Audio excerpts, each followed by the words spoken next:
What's going on, Dragon Ballers? I am here with Silk, who did an awesome thing over the weekend with one of my favorite decks. So, Silk, why don't you introduce yourself and tell us about how your weekend went? Hiya, I'm Silk from the UK, and I played Vegeta Baby at the London Big Prelims. Yeah, it went really well. I ended up coming first, so that was pretty cool. So, there's two questions. Was there a Top Cut playoff, and how many players were at the event? There was a Top Cut playoff. Unfortunately, there was only like 52 or 55 players. But I've played Baby like throughout every tournament in the UK and pretty much Europe that I can, and I've made Top Cut with every single one. So I think bar one. So yeah, there was a Top Cut. It was a top 16, and it was full of really good decks as well. Like we had Janimbas everywhere. That new Paronga ramp everywhere. It was a great tournament, really. So despite the amount of players, the caliber was really great. Excellent. Excellent. Yeah, I mean, 50 is not too bad, especially with Top Cut playoff. You have to win a lot of games to get first place with with any deck. And Vegeta Baby, one of my favorites. I know you've been playing it for a really, really long time, so I applaud you for the dedication. So besides that, we'll get into the list. We'll talk a little bit about the cards you chose to play. So right off the bat, Strategies of Universe 7, very interesting main deck pick in my opinion. I've definitely considered sideboarding it, but why did you decide to include it in the main deck? I decided to include it into the main deck mainly because a lot of the Europe scene or UK players know that I'm going to be playing, or so they assume I'm going to be playing Baby. So instantly they automatically side things like the Paronga ramp has the ability to bounce 2 cards on the field back to the bottom of the deck. So although they minus 20k from it and I draw, I still lose the big baby. So I just thought, well, it's a good main deck. It's not too clunky because it's a 0 cost. So if I'm not against the deck that needs to, or that has the ability to remove my baby, I just charge it. Gotcha. And did it come in clutch throughout the weekend? Yeah, man. I mean, Toa was there a lot, so obviously instantly when they look through their top 5 and they pick the Dimension Banisher Fu. You're like, well, lucky I used the strategies, or I know that it's coming, and next turn I'll use it or something like that. So yeah, it does come in really handy. Definitely. Really handy. Yeah, I could definitely see that. And then for the rest of the one, well, before we get into the main one drop lineup, you've got 3 Dependable Mom Bulma and 2 Raditz the Oppressor. So a lot of Vegeta Baby lists that I see, they don't really play such a low curve. So why did you include these specific cards, and how did they perform over the weekend? Okay, so I'm a bit of a strange person. Sometimes I like to include cards just because they're my favorite character.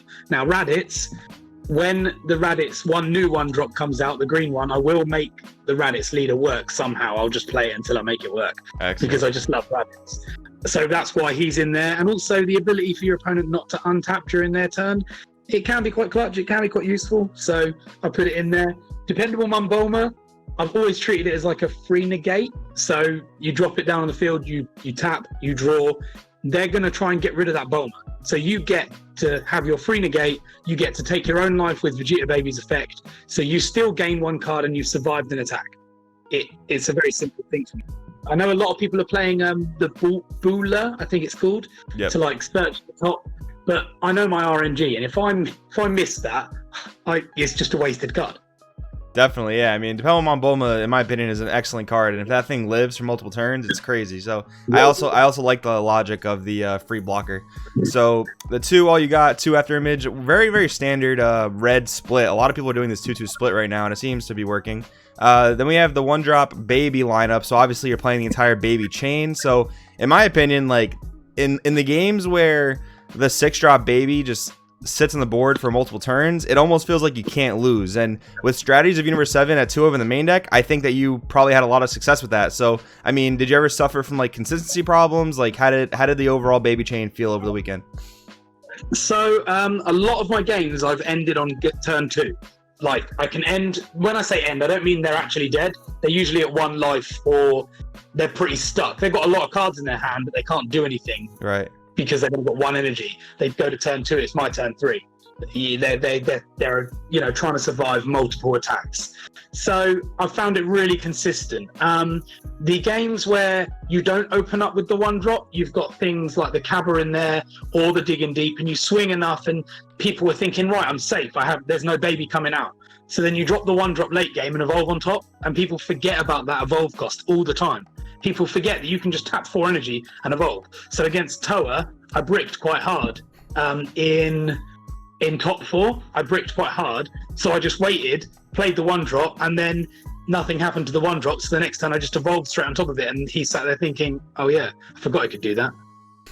Excellent. Yeah, I mean, no, the baby chain is super powerful. I personally love Vegeta Baby as well. Just one of my problems with it is consistency. But I mean, when you do drop it, and it seems like you had some good luck with it this weekend, it's crazy good. And that evolve comes up quite a lot actually. Like sometimes I'll drop a 4-drop baby, like I'll hard cast it, and then it'll live for a turn, and then the following turn I'll just evolve over it, because sometimes you have to, you got to do what you got to do, right? Yeah, exactly. So 3 Denial of Hope, one of the best cards in the deck by far. Familial Bonds and Digging Deep. Now this is a new kind of engine that a lot of Vegeta Baby players have been adopting. So, basically people used to play daily training Vegeta beforehand. How do you feel about the engine? Do you feel like it's, absolutely insane? Like, is this like the new way to play the deck? Oh yeah, by far. So I recently, before Familiar Bonds came out, I sort of put the Gogeta engine, Gogeta BR engine, and the baby engine together, and I had a lot of success with it. And I was doing really well. I played in Frankfurt, and I probably would have been in the top 4, if not the top 2, because the only reason I lost was because someone attacked with a Janemba leader. I was really tired. It was like 10 o'clock at night. I didn't say anything. I milled 2, and then I said negate, and the guy was like, no, you've missed your timing. Oh. And I was like, oh yeah, of course I have. And then he just swung with a double strike, and and I was like, yeah, fair play, you win, but you wouldn't have won if I hadn't have missed my timing, which is fine. So I found I used to be a lot slower with baby, be more defensive and bring it out later, bring the Gogeta chain to finish it off. But this new Digging Deep chain is unreal. So if I open up with Familiar Bonds and Digging Deep in my hand, if you get a swing on your first turn, so you get a swing, that's 1 draw. You take your own life, that's another draw. If you've played the Bulma, that's another draw. So you get 3 cards. All you need to do is pull one drop baby, and you can go Awaken. You can do 4 attacks. So you do 2 Digging Deep attacks, then you absorb with the baby, then you Awaken. You've got 2 4-star rules from the deck. You then, if you've got another 1-drop baby, which is obviously Magical Dreamland, right, you can then do it again. So you can go magic, so you can go double strike, then go into baby again, double strike, and then you just go up and up the chain, and then you end up with a triple strike. So you do 5 or 6 attacks in 1 turn, and that's how I killed a guy in Imba player. He had 1 energy tapped on his turn. It was my turn too, and I did 6 attacks, and he just sat there, was like, I literally can't do anything. That's pretty awesome. Yeah, I mean, I have yet to test this type of Vegeta Baby build, but after this, I'm definitely going to put it together and test it out a lot. So as far as your other Familial Bonds targets, you've got the Impeccable Saiyan Kaba and Fearless Pan. So Fearless Pan seems really good to me. Impeccable Kaba, how did this one do? I mean, it actually seems really good to just bring it out and then like later on with Fearless Pan or just being unnegatable. So how did it seem? So yeah, the whole reason I put in Kaba was because I have a tendency to get to top 16 and lose to Janemba. And I was sick of it. I've lost every top 16 or top 8 or top 5 to Janemba. So I was like, you know what, I'm not going to do it anymore. And the reason I lose is because I go for that 1 last damage and they just negate it. So I thought, well, if I have that Familiar Bonds target somewhere, when I know that they've got nothing left but a negate, I can just drop the Familiar Bonds, get the Cabba out, and swing with everything I've got. It gets 5k plus. It's amazing. Also, worst case scenario, I'm playing against Height of Mastery, and they've got the 3-drop on the board, Path to Greatness. I can swing it in attack mode. It can't be negated, and then I can just drop everything to kill that Path to Greatness. Yeah, I can definitely see that. Now, one question: did you ever miss like the chain attack engine, or maybe just a 1-drop crit Trunks? Because I feel like that 1-drop crit can be pretty clutch. But what do you think about that? No, honestly, I didn't miss it at all. The only thing I'm thinking of changing is I only used Fearless Pan like once or twice, and it was to stop a mirror swing or to stop another type of swing. I literally used it as a Familiar Bonds target to get a blocker out to end my turn. So I just think that if I'm playing aggro, I could probably lose the Fearless Pan, in all honesty. Fair enough. Gotcha. Going through the rest of the deck, just two more questions for the main deck. Was the 4-star ball worth it? I see a lot of panelists playing Familial Bonds, and they don't even play the balls. Like, was it worth playing it? Yeah, it's extra card draw. You get a bigger hand, especially if you're going against Toa. They're going to walk 3 cards. You just get rid of that. It's not a problem. You just get rid of two 4-star balls. There you go. There's 2 cards. They're only 5k combos, but they're also not really important. You know what I mean? So well, my one question is, like, did you ever draw them like really inconvenient times? I think I mostly drew them when I was using the digging deep swing. So I know I'd go like Familiar Bonds, search my deck, and I'd only have one 4-star ball in my deck, and then I was like, oh, okay, here we go. I'd take my 2 life on the digging deep swing, and one of them would be a 4-star ball, and I was like, oh, there we go. Gotcha. So it wasn't too bad. No, and even if you draw it during someone attacks you or something, you still got a 5k combo. It's not a completely dead card. Fair enough. And then the Bardock Awakened Instincts. I really like this as Dimensional Banisher Fu because I think Vegeta Baby really benefits from like board control. But was this card good enough? Like, did you ever wish it was a different overall? No, I love I used it as a search target, so it came in massively in my final game, top 2, against Paronga Ramp. So I needed to get him to use his last negate. It was like turn 5, and I just swung with everything I could over and over again, and he negated everything, and I knew that he had one more negate in his deck because I'd been counting and I'd seen throughout the matches. So I was like, right, fine. So I overwhelmed, got the 20k out. He had 1 life left, and I swung, and he knew that if I dropped everything, he would lose because 20k is a lot. So he negated it, and as soon as he negated it, I then, because it was free as well, I tapped the 1, tapped 4 energy, evolved into the Great 8 Baby, and he was like, yeah, GG. Nice, very good. Yeah, so I mean, I can definitely agree with that. I might actually try this card in the main board as well. So going over to the sideboard really quick. Oh, actually, one more thing I do have to ask. It doesn't look like there's any Revenge Death Ball in this list, so you definitely got to tell me about that. Yeah, Revenge Death Ball was it was the best card in Baby until counterplays came along. These new counterplay cards made it not as good as it should be. So I've removed it.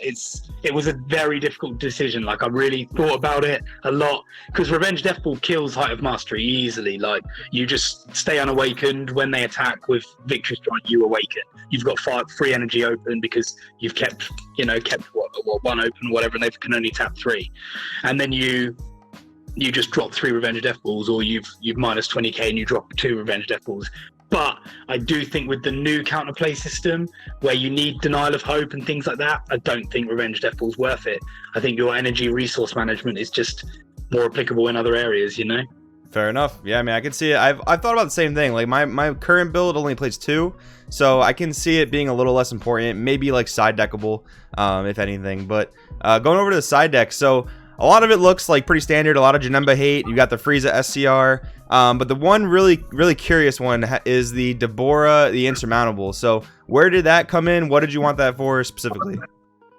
I wanted it for Height of Mastery or U6. So U6 is a pretty easy matchup, but if they get really fast and they do a lot of damage and they drop your baby back to your hand because you've got it out or whatever, and you lose half the chain, I thought, well, if I drop the Deborah, it's only a 2 energy card. They're usually tapped out. I can tap 2 of their cards and they can't untap them.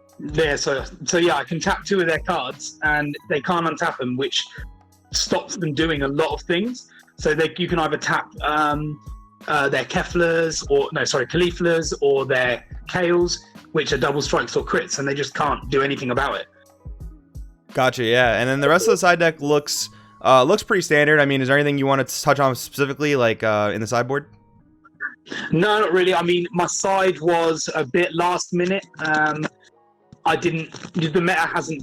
haven't got draft box yet, so our meta is still a bit different to yours, and I knew that I didn't know what was going to be there, and I think I would probably side more for Paronga now than I would have before. So I'm looking forward to seeing what the new draft box opens up for us, you know? Interesting. I didn't know you guys didn't have the draft box yet. When did you guys get it? We get it 3 weeks or 2 weeks. Oh, gotcha. Okay, so a few more weeks until you're in that type of format. But overall, I mean, the list is awesome. I'm definitely taking a lot of ideas from this going forward with my Vegeta Baby list. Any final things you want to say about the tournament or the deck, or any final shout-outs? I definitely want to shout out the KTM team for helping me out but also a new team that's forming up called Team Black Star. So it's my friend Matt's, and he started it up, and I think I'm going to help them with that. So that's going to be really cool. But mainly, I only play Baby because someone said that I was a one-trick pony. So I was like, yeah, fine, I'll play it and prove you right, and I'll just do well with it. That's pretty awesome, man. Yeah, I mean, I think deck mastery pays off dividends. So Silk, thank you so much for being on today, and we'll see you guys next time. Thank you, man.